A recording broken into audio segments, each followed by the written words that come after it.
Tanrı gibi hissediyorum. Gerçekten çantayla mı dövdü? Hem de evire çevire dövdü.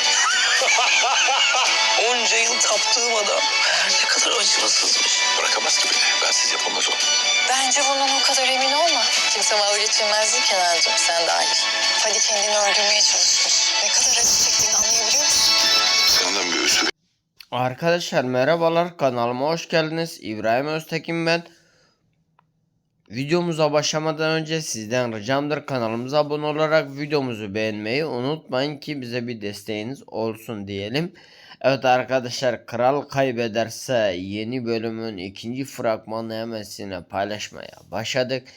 Krallar kaybeder mi arkadaşlar? Haliyle kaybedebiliyormuş ki, demek ki öyle bir şey varmış ki, öyle bir isim var. Evet, kral için yorumları bekliyorum. Görüşmek üzere. Hoşça kalın.